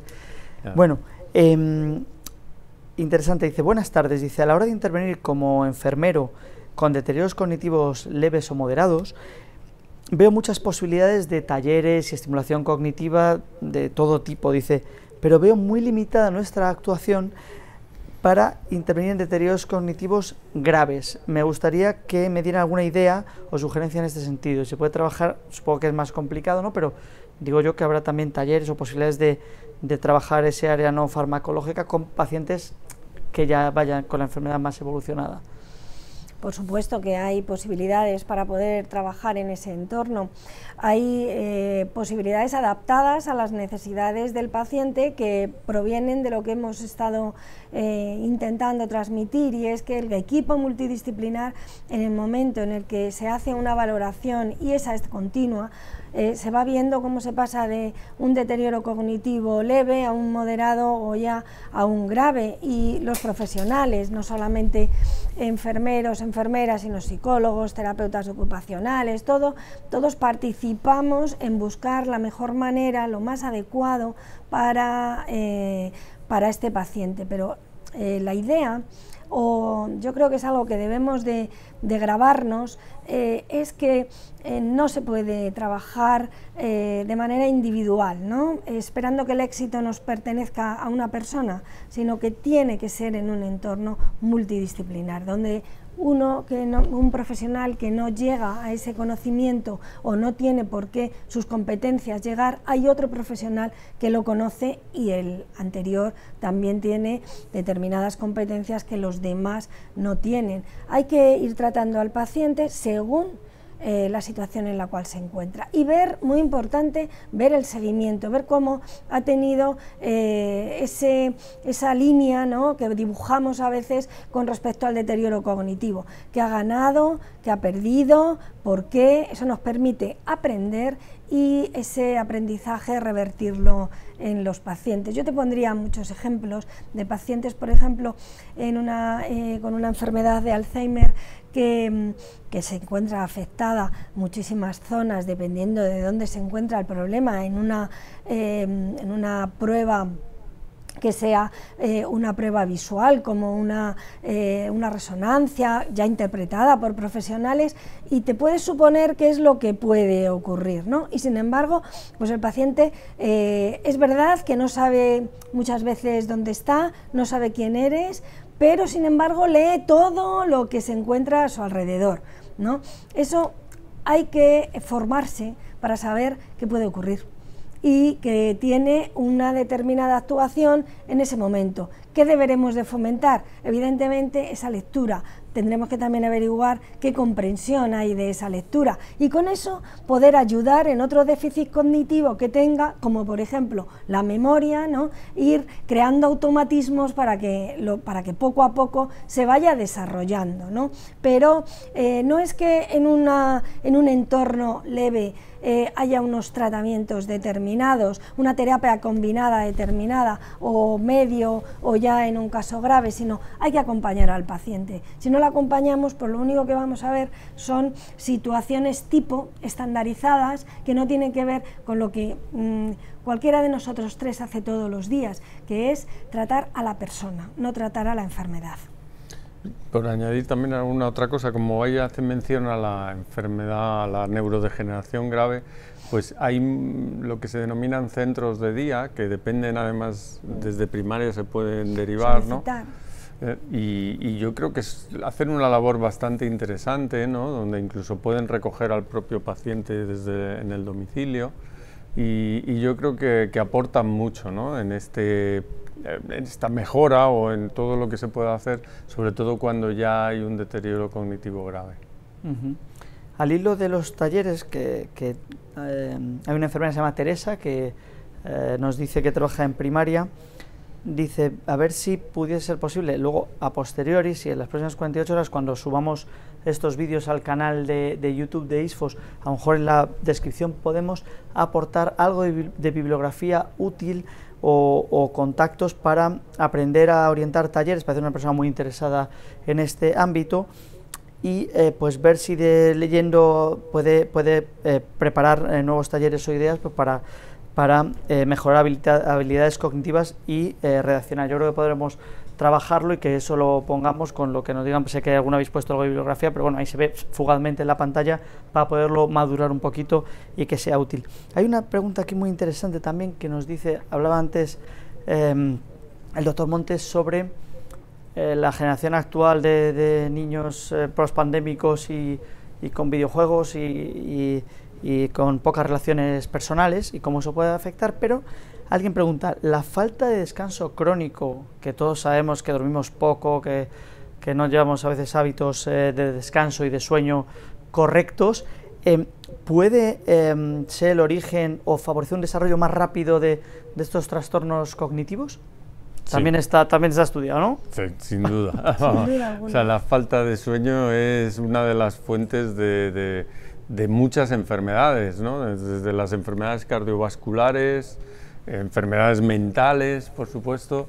Es decir, yo creo que es un veneno, un tóxico total para el cerebro, porque sabemos que el cerebro, precisamente cuando descansa y se resetea, ¿no? Es algo bastante ya conocido en el acervo popular, pues es que es así, se necesita ese descanso, y si no se va a producir, pues entonces se producen niveles elevados de cortisol, que son el veneno del cerebro, y todo ello pues es una cadena de acontecimientos que provocan la tormenta perfecta para que una persona pues presente un problema mental, más una hipertensión, más una diabetes, ¿no? Porque también la secreción de insulina se produce fundamentalmente de una manera adecuada con el descanso. O sea, todo es, la tormenta perfecta es el insomnio para generar problemas. Bien, cambiemos de tercio hacia la genética y a la herencia que nos dejan los familiares. Dice alguien, si tú tienes antecedentes importantes de familiares con demencias, Alzheimer, etcétera, etcétera. ¿Se hace algún control preventivo a los descendientes o eso está fuera del sistema, o no hay relación y se toma como casos individuales sin una posibilidad de comité hereditario? Sí, sobre todo cuando ya hay casos muy abundantes en el árbol genealógico y sobre todo de inicio muy precoz, pues se pueden hacer estudios genéticos que nos pueden aportar información. Hay algunas variantes de la enfermedad de Alzheimer que se conoce que son que tienen un componente genético claramente establecido, con lo cual pues ya se puede establecer. Otra cosa es que uno quiera saberlo hoy en día, cuando todavía no tenemos, ¿no? Eso dentro de poco, cuando haya algún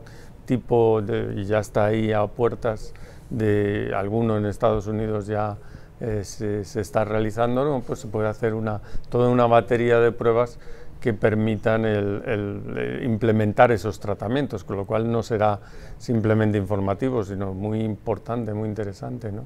Para prevenir la evolución.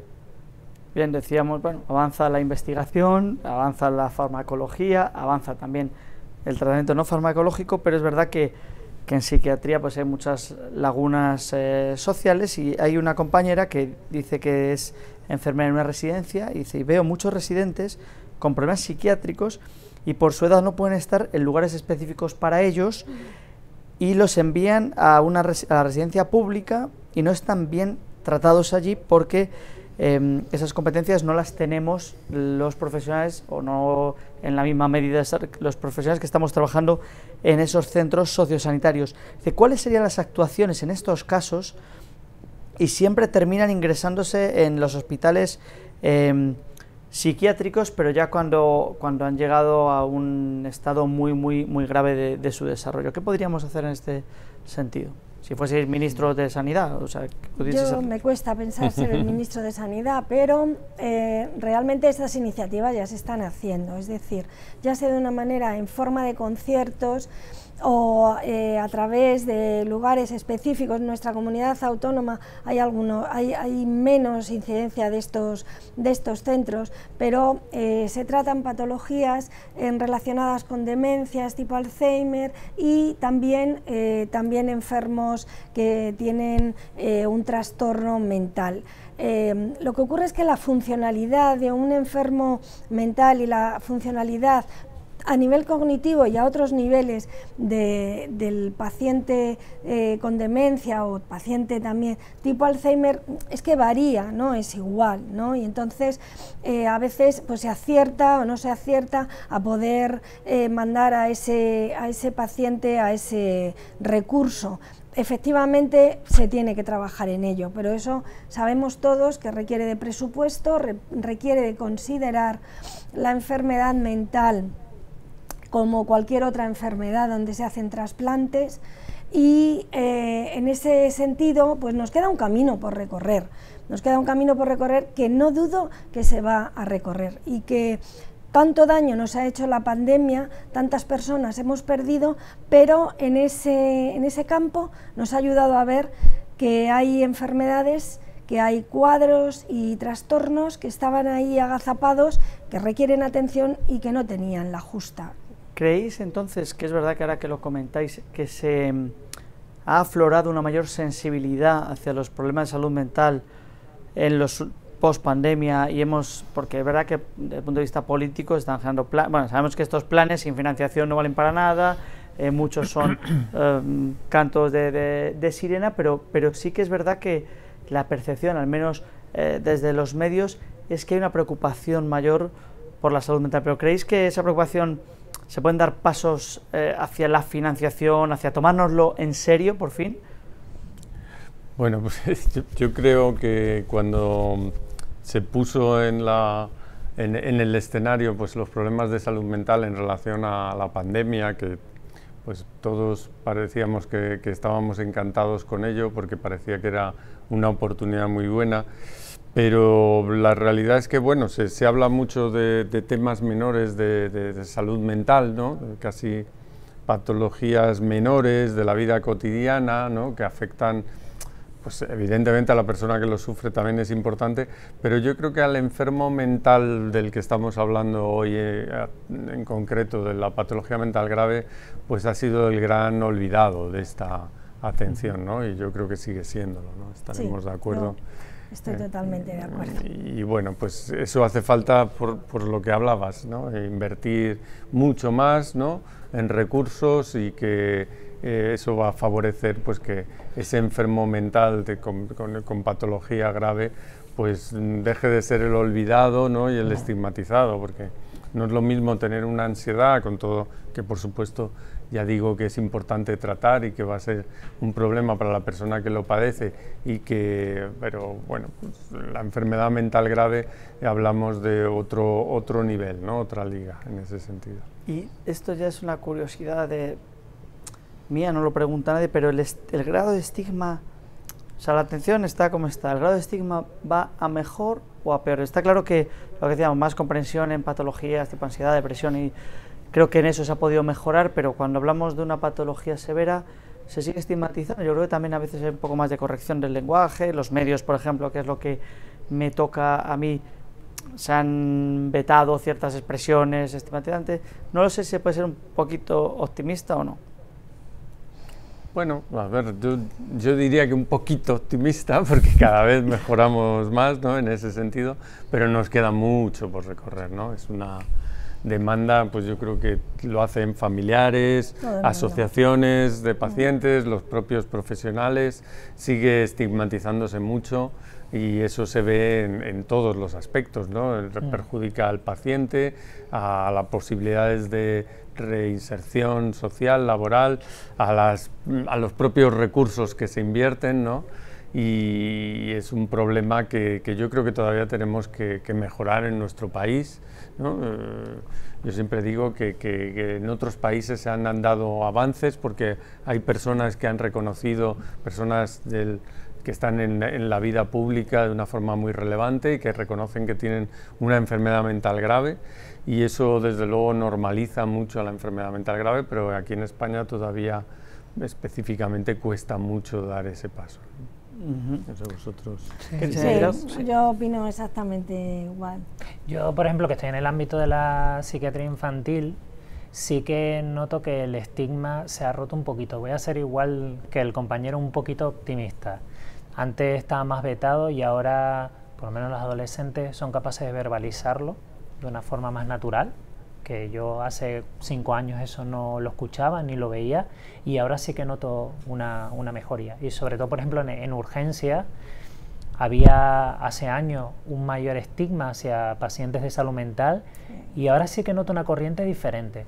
Se ha normalizado, se respeta de otra manera, se ha normalizado en el sentido de que consideran un paciente de salud mental igual que un paciente digestivo, igual que un paciente de cardiología. Y me llena de esperanza y de optimismo el que poco a poco se vaya rompiendo ese estigma. Creo que queda un trabajo arduo, pero sí que soy un poco optimista.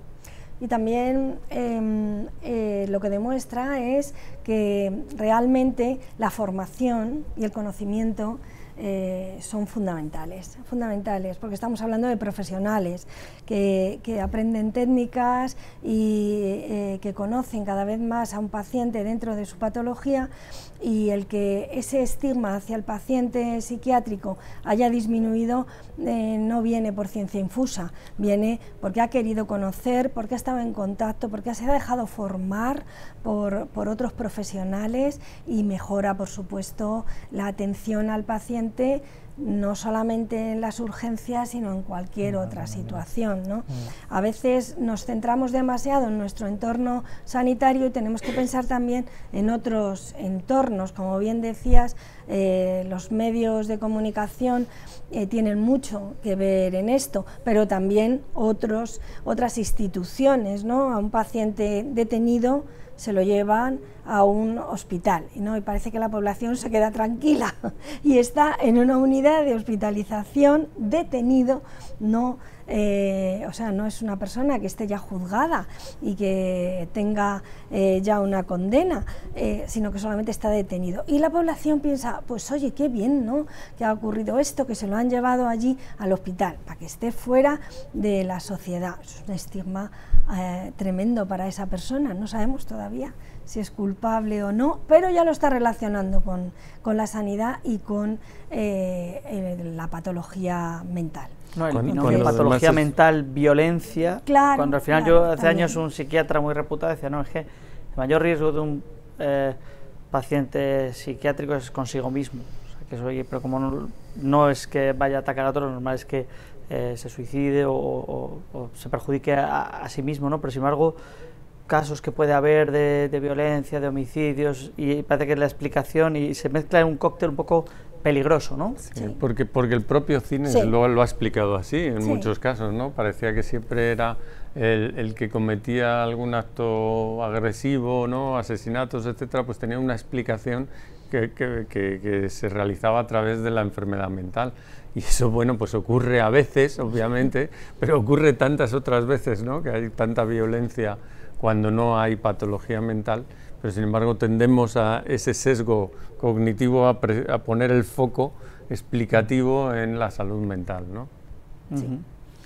Bueno, hay una pregunta que si no la hago se me va a ir, y es además una pregunta diferente a lo que estamos haciendo. Alguien os quiere consultar si los trastornos del espectro autista podrían considerarse como un deterioro cognitivo, si está dentro de este paraguas que hablamos hoy o no tiene nada que ver.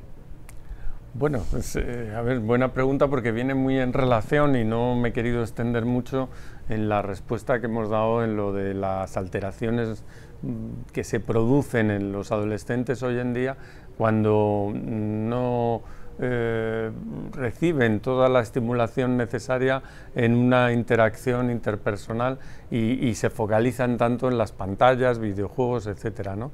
Pues estamos teniendo un repunte claramente que en otros países ya se está alarmando de lo que llamamos el trastorno del espectro autista, ¿no? No sería el autismo que es fácil de detectar y que se suele detectar de forma muy temprana en la infancia, pero el trastorno del espectro autista estamos empezando a conocer más y tiene mucho que ver pues, con esto que hablamos, ¿no? De la dificultad de interacción y de aprendizaje social, ¿no? Y de, por lo tanto, la cognición social, ¿no? Que yo es la que he traído aquí, ¿no? El autismo en su definición más exacta pues sería esas personas que tienen esas dificultades en la cognición social, ¿no? En desarrollar una teoría de la mente, que es uno de los aspectos de la cognición social, y eso es un déficit cognitivo, obviamente, un déficit cognitivo muy importante que ya hemos visto que tiene que ver con que una persona pues pueda desarrollar su trabajo y su vida cotidiana con esa cognición social. Nos necesitamos en todo momento, ¿no? Necesitamos interactuar, estamos aquí interactuando, interactuamos en nuestro trabajo y todo eso es necesario a través de la cognición social, que es una parte más de las funciones cognitivas.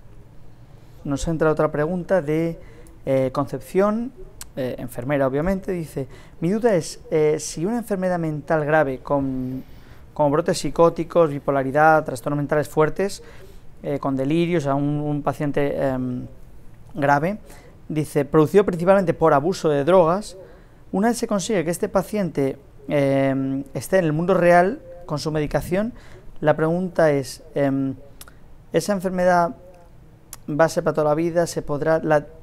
¿Podrá acabarse con el tratamiento farmacológico alguna vez? O sea, ¿podrá revertirse? ¿Es un cuadro de ese tipo y vinculado al abuso de drogas previamente? Es un cuadro complicado, ¿no? Bueno, hoy en día ya sabemos que la comorbilidad, como llamamos, de la patología mental con el uso de sustancias es altísima, ¿no? La mayor parte de los pacientes presentan problemas de uso de sustancias y esto no es positivo para su evolución, como no lo sería positivo para la evolución de ninguna otra enfermedad. La discusión que plantea también esta persona es un poco en el sentido de que cuando aparece una sintomatología psicótica o un trastorno mental aparentemente o muy asociado al uso de sustancias, si eso al final va a ser una patología mental o simplemente ha sido algo puntual.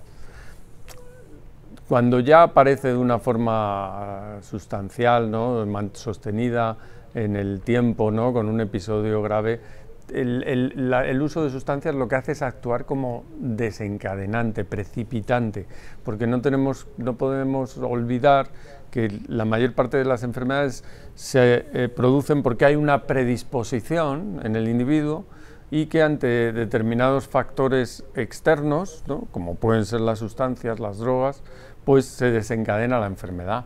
Realmente este modelo pues, se aplicaría prácticamente al 90% de las enfermedades, no solo mentales, sino todas, ¿no? Todas tenemos una mayor... Un cáncer de pulmón, tienes una predisposición genética. Tenemos una mayor predisposición, pero si fumas, pues claro, obviamente, pues tienes todas las papeletas, ¿no? Y así sucesivamente, ¿no? Pues un poco en esta línea, con lo cual, pues bueno, muchas veces las drogas lo único que hacen es precipitar el inicio de la enfermedad. Bueno, y amén de no tomar drogas, que es terrible, hablábamos que esa generación de jóvenes de las pantallas y post-COVID, debido a su falta de interacción social real, favorece deterioro cognitivo. Vamos al otro extremo. ¿Qué podemos hacer para, en la medida posible de la normalidad, personas que estamos más o menos sanos, el prevenir el deterioro cognitivo? Porque eso de que se dice, y esta pregunta también es mía, por eso es tan de andar por casa, no es de ninguna compañera enfermera, que no la plantearía así, quiere decir que lo de hacer sudokus, pasatiempos, tener una mente activa desde el punto de vista intelectual, ¿de verdad previene o puede retrasar un deterioro cognitivo o no está demostrado? Así creéis. Pues la demostración es escasa, es decir, efectivamente estimular el cerebro haciendo este tipo de ejercicio lo estimula, pero lo principal es, si todos creemos conocernos a nosotros mismos, cualquier alteración ponerla en comunicación de profesionales que puedan indagar en ello. A veces lo que más vamos a ver no van a ser problemas muy puntuales, sino conductas mantenidas en el tiempo, personas que se aíslan, personas que dejan de tener esa afición que tenían y de pronto la dejan. En el entorno familiar, como antes decía Julio, se producen situaciones en las que una persona que es perfectamente afable, cordial, pues tiene unas reacciones fuera de la norma, incluso rayando la agresividad e incluso la violencia. Entonces, ante esas situaciones hay que alertarnos y acudir a los profesionales. ¿Qué es lo que nos beneficia? Bueno, pues primero tenemos que saber de dónde viene todo esto que estamos notando, si son olvidos, no son olvidos, son circunstancias. Por ejemplo, hablamos mucho de los olvidos, pero por ejemplo, los que sí que estamos trabajando, creemos que estamos sanos y de pronto tu capacidad para procesar y ejecutar rápidamente, pues dices, pum, pum, pum, pero ¿qué está pasando? ¿No? Es que hace tiempo que no cojo vacaciones, o qué es lo que ocurre, y ponerlo en comunicación de los profesionales, porque a lo mejor es simplemente un hipotiroidismo o un hipertiroidismo, es decir, que todas estas cosas que nos parecen fuera de la norma hay que consultarlas y seguir ese hilo para ver si realmente aparece un deterioro cognitivo. Independientemente luego del diagnóstico del deterioro cognitivo leve, moderado o grave, pues ya tendremos que hacer el arsenal que tenemos. Tenemos que utilizar el arsenal que tenemos. Cuanta más investigación y más desarrollo de la farmacología y más desarrollo de la psicoestimulación, pues creemos y preveemos que todo va a ir bien, pero ante eso tampoco podemos tener la bola de cristal. Sí, yo insistiría mucho en que pues hay que hacer prevención, ¿no? Prevención con cosas que son buenas para el cerebro y que sabemos que son buenas para, ya lo sabemos, hemos hablado del sueño, sí. Tener una buena higiene del sueño, pues no meter al cerebro sustancias que le pueden ser dañinas, cuidar los factores de riesgo cardiovascular, que son factores que hacen y degeneran más aún al cerebro, independientemente de la genética que llevemos o el riesgo que tengamos para tener una demencia. Hay muchas cosas que podemos hacer, ¿no? Es cuidar nuestro cerebro, cuidar nuestra salud mental, cuidar nuestras relaciones interpersonales, mantenernos activos, mantener la ilusión por una actividad y no abandonarnos, etcétera. Todo eso es lo que de alguna manera también se denomina la reserva cognitiva, ¿no? que cuanto más hayamos sembrado, ¿no?, en nuestra vida y sigamos sembrando, pues más o menos probabilidades va a haber de que cuando nos amenace una enfermedad degenerativa y empiece a ocupar ahí el espacio, la amiloide, que es la base de esa ocupación neuronal que va produciendo el deterioro, pues nuestra reserva, lo que hemos tratado de preservar, sea la mejor posible, y entonces pues probablemente va a retrasarse al menos ese deterioro, cuando no a lo mejor ni siquiera aparecer, ¿no?, porque no le hemos dejado que ganara terreno, ¿no? Sabios consejos que hay que aplicarse uno mismo y también trasladar a los pacientes. Ya estamos casi en el tiempo de descuento, pero había otra pregunta que enlazaba con algo que se ha comentado. Decíamos, somos un poco más sensibles a patologías menores. Ya dice, bueno, menores, ansiedad, depresión, dice, a lo mejor también se están banalizando, porque es verdad que la ansiedad, o sea, se usa también como un tópico, y todo el mundo está, yo incluso me sorprendo en gente joven, compañeros, periodistas que no trabajan aquí en el Consejo General, son de fuera, pero y veo gente en sus 20 años tomando pastillas para la ansiedad, cosas que sin ningún razón aparente que yo pueda detectar. O sea, quiero decir que también son muy prevalentes, pueden ser, no son quizá tan severas como otras, pero por prevalencia tiene un impacto social y sanitario indudable, ¿no? Bueno, yo en esto aportaría el problema del léxico, ¿no? Cuando hablábamos antes del tema del estigma, decíamos que ya no había tanto estigma en todo lo que tiene que ver con la salud mental, pero también hay una rama ahí que se desarrolla, que es el utilizar de manera cotidiana términos que son términos relacionados con trastornos, ya sean graves o más leves, ¿no? Entonces, ahora todo el mundo, yo no estoy triste, pero es que tengo una depresión, yo creo que estoy depri. No es que este niño no me saca un 7, un 8, un 9, un 10, y yo creo que va a ser hiperactivo. Y todo esto es porque también utilizamos la población en general, yo me incluyo en otras patologías que no sea la mental, que controlo un poquito, pues utilizamos términos que son realmente relacionados con una enfermedad o con un trastorno de una manera totalmente banal, ¿no? Ni todo el mundo que está triste tiene una depresión, ni cuando tienes una pérdida en tu vida de un familiar, es lógico que estés triste, ¿no? Sabemos poco de las emociones, nos llevamos las emociones a otros ámbitos, ¿no?, y no hablamos de las emociones que realmente es junto con la química del organismo, lo que nos mueve, ¿no? Entonces, yo creo que ahí hay una gran confusión, y el uso a veces pues lleva al abuso. Y no utilizamos los términos adecuados cuando realmente lo que ocurre, pues como decíamos antes, no es una depresión, sino que es una tristeza mantenida, pues a lo mejor por una carencia de trabajo o por una circunstancia social o no social que nos lleva a esa situación. Sí, yo estoy totalmente de acuerdo y añadiría que la sociedad pues hoy en día pues es poco tolerante, ¿no?, al malestar, ¿no? Estamos en una sociedad donde parece que todo se puede solucionar, se debe solucionar, y además si me pasa a mí, pues razón de más para que se tenga que solucionar. Y eso puede ser desde un pequeño dolor, ¿no?, un pequeño malestar emocional, ¿no?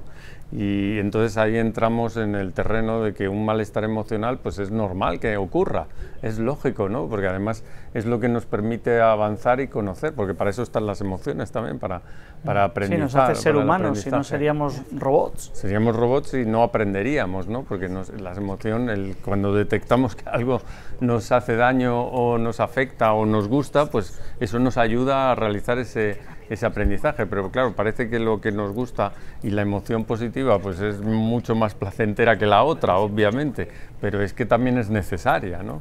Y esto es lo que yo creo que la sociedad tenemos que transmitirle a la sociedad de alguna manera. Hay que trabajar en ello, es otro camino que debemos de trabajar, pero además es un camino, como yo decía, transversal, no solamente en la urgencia, no solamente en las consultas, a través de todo. Es verdad que hay como mucho sufrimiento psicosocial que está sobre la mesa, y es verdad que hay generaciones que tuvieron menor educación en inteligencia emocional, en aprender sobre las emociones. Eso sí que se ve la diferencia. Perfecto. Bueno, pues ya sí que nos quedan unos minutos y os voy a pedir a cada uno que hagáis una conclusión de la sesión breve, con qué os quedáis de todo, porque ha sido súper interesante, hemos abordado muchísimos aspectos de todo tipo y se ha pasado en un suspiro. Espero que lo hayáis disfrutado desde casa. Vamos con una conclusión rápida por parte, empezamos con Mercedes, que está aquí. Bueno, pues mi conclusión es que esta problemática tiene que ser abordada desde el punto de vista multidisciplinar y que las enfermeras ya dentro de ese grupo lo pueden abordar perfectamente y desde los dos campos, tanto desde el ámbito generalista, que a veces lo nombramos así un poco como si fuera inferior, que no lo es, que es que llega el paciente antes que nosotros y eso es un privilegio, y desde el punto de vista de las enfermeras especialistas. Todos tenemos que aprender, y el campo de la enfermería, las competencias enfermeras las tenemos que desarrollar y no perder la ilusión y las ganas de trabajar para y por el paciente. Perfecto. José Manuel. Sí. Yo que he hablado de otros temas, pero precisamente la conclusión, cuando has dicho la conclusión, pues me he ido a tratar de decir una conclusión en la línea de vuestro trabajo, porque yo creo que es una parte muy importante del cuidado del paciente con enfermedad mental. Está realizado y está en la base de la enfermería, que es el que está en contacto muchas veces más directo y continuo con el paciente, y entonces yo creo que es ahí donde se deben detectar estos aspectos y ayudar al paciente a poder realizarlos, ¿no? A poder mejorar. Y yo creo también transmitir pues un mensaje de esperanza, porque cada vez conocemos más y porque hay eventos como este que nos ayudan a saber más, ¿no? Julio. Y yo añadiría el trabajo de la familia, que me parece fundamental. Mercedes hablaba del trabajo multidisciplinar, que es básico, es esencial, y de no olvidarnos de la familia, que son a veces las grandes invisibles en este asunto y que requieren unos cuidados igual que un paciente con deterioro cognitivo. Perfecto, bueno, pues qué mejor cierre. Ya vamos a despedirnos. Invito a Pilar Fernández, directora de ISFOS, para que entre aquí a cerrar la sesión. Pero por mi parte lo que os voy a recordar es que, bueno, agradecer muchísimo a la compañía que ha hecho posible esta sesión formativa con su colaboración, que es Boehringer Ingelheim, y a todo el mundo del equipo de ISFOS y del Consejo General que hace posible, y a nuestros invitados de hoy. Pero también quiero recordaros un anuncio, que en apenas 48 horas, porque esta semana estamos súper activos aquí en ISFOS, hay otra sesión formativa, esta vez de un tema radicalmente diferente, como son las vacunas. Ahora que llega, justo se abre la campaña de vacunación, y os invitamos también a estar al otro lado de la pantalla aprendiendo de los mejores como nuestros invitados de hoy. Sin más, Pilar Fernández, por favor, despide la sesión. Bueno, muchísimas gracias a este magnífico equipo con el que hemos tenido la oportunidad de deleitarnos en un aspecto tan complejo como es la intervención multidisciplinar integral en el deterioro cognitivo y la patología mental grave, orientado fundamentalmente a las enfermeras y enfermeros generalistas.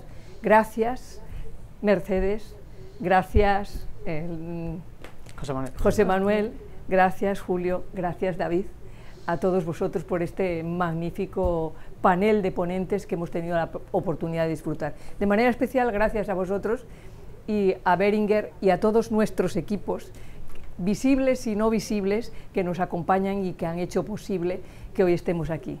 Así que, como ha dicho David, el próximo jueves a las 4 de la tarde estaremos con otro evento totalmente diferente. Pretendemos potenciar de alguna manera la formación en aspectos relacionados con la salud mental. Estamos haciendo ya muchas cosas desde ISFOS, pero continuaremos intentando facilitar a todos nuestros colegas esta formación e información para que podamos tener una visión mucho más completa de un aspecto tan importante para el bienestar de nuestros pacientes y la sociedad en general. Gracias y buenas tardes.